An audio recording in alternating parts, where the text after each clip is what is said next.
This is genuinely insane, as a recent report surrounding the Vikings and the biggest quarterback storyline in the NFL right now has presented Kwesi and company with a golden opportunity to silence the loud criticism from the media relating to the Vikings. And Kevin O'Connell drops a surprise injury update out of the blue when we weren't expecting it. We're going to break down all that in this episode of Vikings Digest, but first, if you're a part of the 83% of viewers who are not yet subscribed to the channel and you want to stay up to date on all things Vikings, make sure to hit that subscribe button and the bell icon so you don't miss any of the episodes when they drop. And with that, let's hop straight into it, which is a golden opportunity. So we all know over the weekend that Adam Schefter dropped that the Cardinals and Kyler Murray are likely to go their separate ways, speaking on it, saying that they are expected to have extensive discussions to help determine whether to move forward together or go their own ways. Many sources believe the latter is the likely outcome, with one source saying this week that a separation is imminent. Where it gets a little bit complicated too is the Cardinals must decide by this offseason whether to try to trade Murray,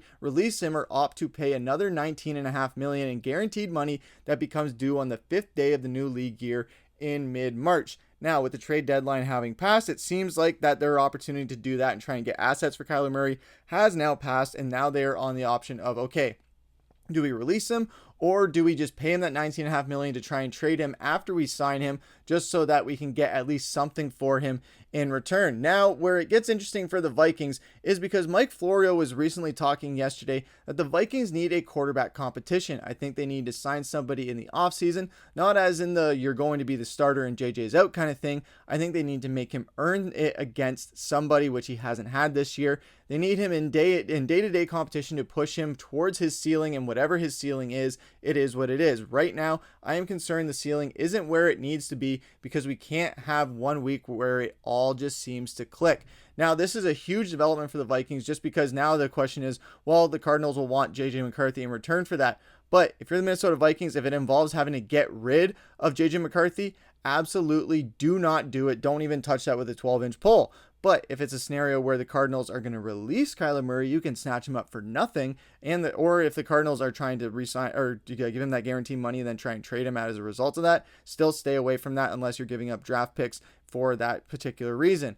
But I do really like the idea of JJ McCarthy having somebody in that quarterback room to really push him and to bring competition out of him. He hasn't had that this season, and it was very evident that he wasn't going to have that this season, where they didn't bring in Aaron Rodgers. They had Daniel Jones go out the building. They had Sam Darnold go out the building. They went to separate teams, and it was just JJ McCarthy, and then Sam Howell was brought in, and it was very, very evident after that first preseason game, or the couple preseason games, that was not going to be the case. Then they draft undrafted rookie Max Brosmer comes in. They sign Carson Wentz as the veteran. Carson Wentz in his first game out, it brought a lot of discussions like the Sam Darnold stuff last year of, okay, if he's rolling, do you continue to roll with him until the wheels fall off? Well, the wheels fell off just a few weeks later. So then they go back to JJ McCarthy, where he has nobody to compete with. Max Brosmer is not going to compete for a starting job with JJ McCarthy. It's just not going to happen, no matter how much we like Max Brosmer. I know a lot of viewers love Max Brosmer. I personally do as well. I think he's going to be a very solid backup quarterback type, and who will be ready for that opportunity whenever it is given to him, whether it's in preseason or in the late season or in garbage time. Doesn't matter. I think he's going to make the most of those opportunities when he is given them. But JJ McCarthy, I do agree, needs somebody to compete against, because the job was just given to him, even though it was said that, oh, it's just not confirmed JJ's QB1. It's not a matter of that at all. It was just a formality, and we all knew what was going to be happening, because the quarterback competition with him was Sam Howell. So nobody was even thinking for a second that Sam Howell was going to beat JJ McCarthy for a starting job in Minnesota. But you bring in a guy like Kyler Murray, however, that is where things get interesting. And I know there's all those series about how his gaming addiction just ruins all the seasons that he plays once that new Call of Duty game comes out. And there's been a lot of drama with Kyler Murray and the Arizona Cardinals ever since he was drafted, really.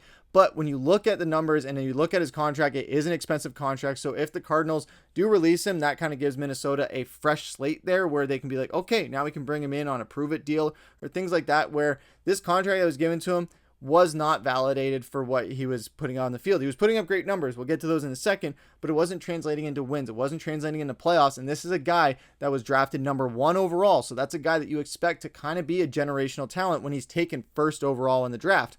But Minnesota gets him on him being released by the Cardinals. That is a lot of money that you do not have to pay, because he is not going to be worth that much money every single year.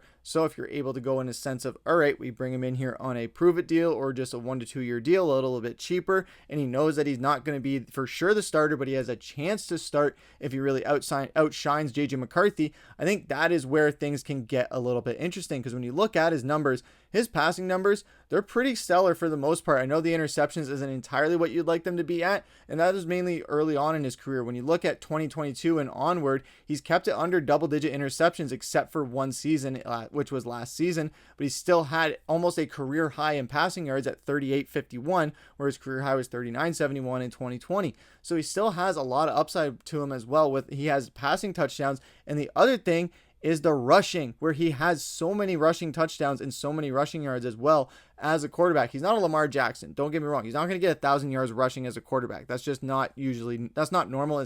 Shouldn't be expected. Not every rushing quarterback can be a Josh Allen, a Lamar Jackson, or a Cam Newton. That's just not in the realm of possibility.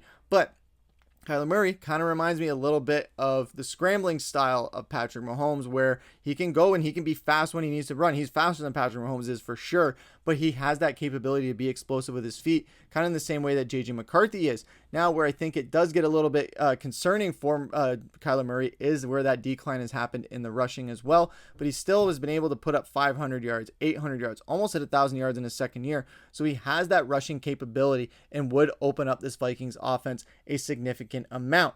But I think the big thing here is the drama that comes with Kyler Murray. We know that he's had constant drama with the Cardinals organization, whether it was Cliff Kingsbury or Jonathan Gannon as the head coach.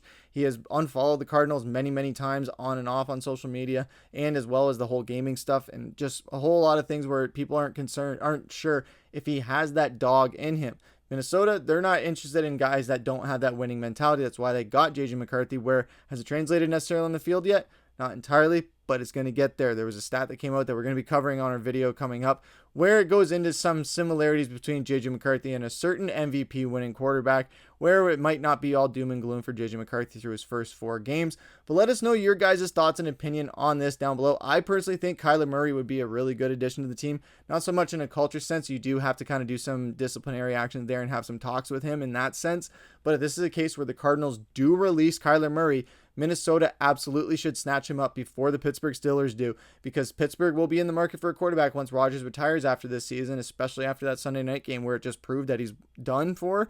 Then Minnesota can go in, sweep him up, and have someone who is a reliable backup quarterback who can be a really good starting quarterback if JJ McCarthy gets hurt again, and someone to push JJ McCarthy in practice every single day. But let us know what you guys think down in the comments below. But that's going to take us into our second topic of the day, which is Ryan Kelly's window is officially open. As Kevin O'Connell said today in his press conference, that he is going to be opening up the 21-day evaluation window for center Ryan Kelly. And this was coming off of the heels of yesterday's press conference, where he kind of said that, hey, it's kind of up in the air. We're going to see how it's going and things like that. He never indicated once that Ryan Kelly's window was going to be opening up this week of all things. If anything, we thought it'd be in 1 or 2 weeks from now, but it's opening up this week, and this couldn't be happening at a better time. I know there's a lot of concerns with his health and the conkeys that he's taken. That is obviously a big concern, but if he's able to get through that 21-day window period and get to back on the field sooner rather than later towards that period,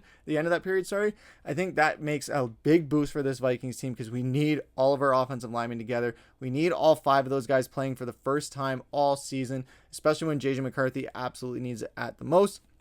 And Kevin O'Connell did say McCarthy will be playing with a little bandage on his hand because he did hit a helmet on the Ravens game. Those things are always a pain in the ass to deal with. If you have played football, whether it's at quarterback position, running back, or wide receiver, if you get tackled and your hand hits a guy's helmet, it never feels good, especially if it's a face mask, which JJ McCarthy did. But Kevin O'Connell just wanted to address it just to be kind of courteous and say, hey, just so you guys aren't running with anything crazy in the media or go freak out and get worried or anything like that, he will have a bandage on his hand because he did suffer a little bit of a boo-boo. That's just the main thing of that one. And Ryan Kelly having his window opened up is huge for a big game against the Bears. There's not a guarantee that he's going to be playing this week or maybe next week, but within 3 weeks, we are going to have Ryan Kelly back on the field, and I could not be happier to see what this offensive line is going to look like when we finally have all 5 players that we have invested this offseason into. Well, 3 of them, we already had 2 still there with Darrisaw and O'Neal, but seeing Donovan Jackson, Ryan Kelly, and Will Fries joining those 2 as the first time that we see all 5 of those guys on the field together at the same time, it's going to be awesome to hopefully see those financial investments pay off from the offseason. But let us know what you guys think down in the comments below. And thanks again for watching and subscribing. Make sure to hit that bell icon so you don't miss the episodes when they drop. But for now, I've been your host, Griffin. Take care.